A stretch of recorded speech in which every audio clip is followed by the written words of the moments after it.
Welcome to the 260 Journey. We're on a journey through the 260 chapters of the New Testament.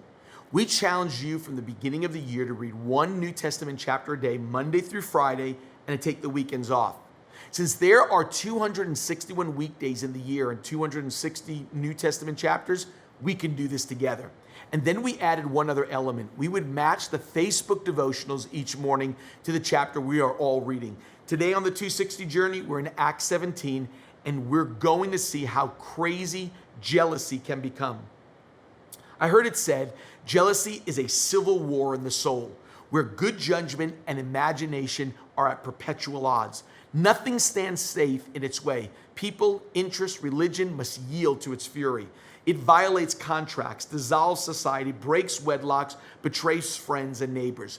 Nobody is good, and everyone is either doing or designing a mischief against them.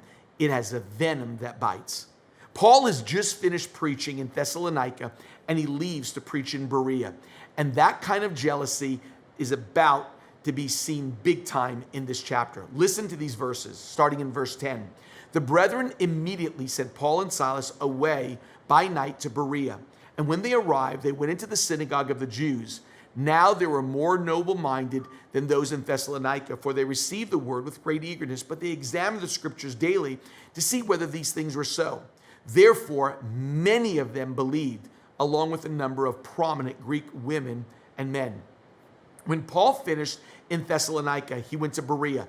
It was a 60-mile journey, 60 miles to walk and preach the gospel, and they were seeing success because Berea, it says, many believed. Here's where it gets insane. But then another group made the walk of 60 miles. Not only does love and mission make you walk 60 miles, but hate, jealousy, and anger will make you walk that far too. The Jews of Thessalonica were walking after them to mess up Paul's journey. They hated Paul in Thessalonica, hated and were jealous of him so much they wanted to make his life miserable. 60 miles from their hometown.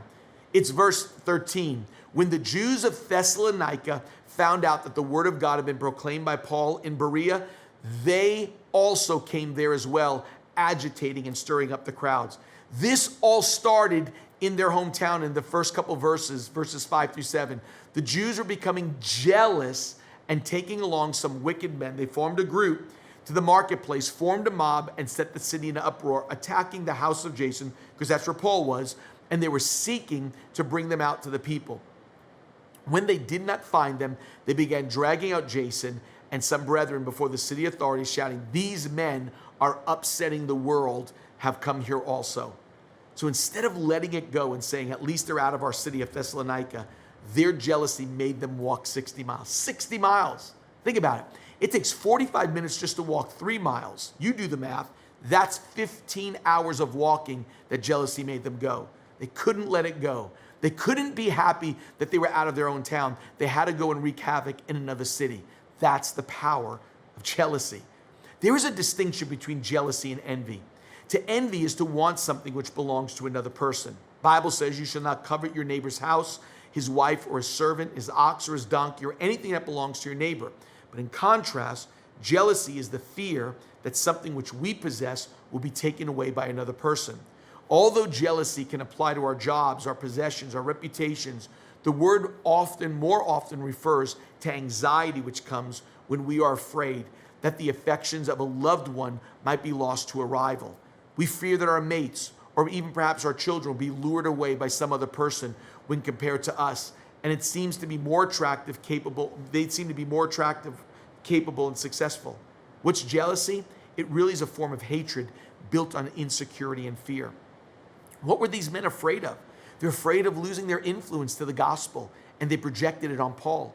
It was Jesus, but Paul was Jesus' spokesman, so their insecurity and fear made them go after Paul. The story is told of one of my favorite 19th century preachers, F.B. Meyer, and his struggle with jealousy with another great English preacher, G. Campbell Morgan. He said, when Morgan returned to England after being in America, Meyer said to one of his friends, it was easy to pray for the success of G. Campbell Morgan when he was in America. But when he came back to England, to his church, which was near mine, it was something different. The old Adam in me was inclined to be jealous, but I put my heel upon that head. And whether I felt right toward my friend, I determined to act right.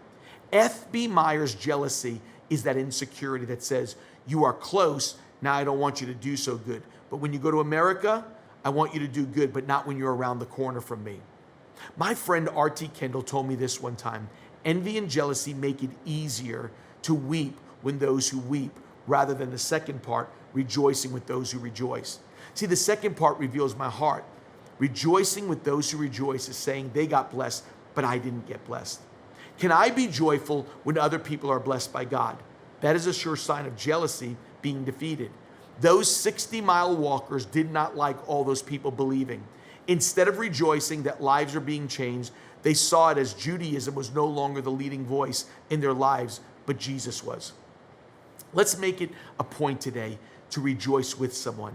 How do you rejoice with someone? It's by loving them. The presence of jealousy means the absence of love.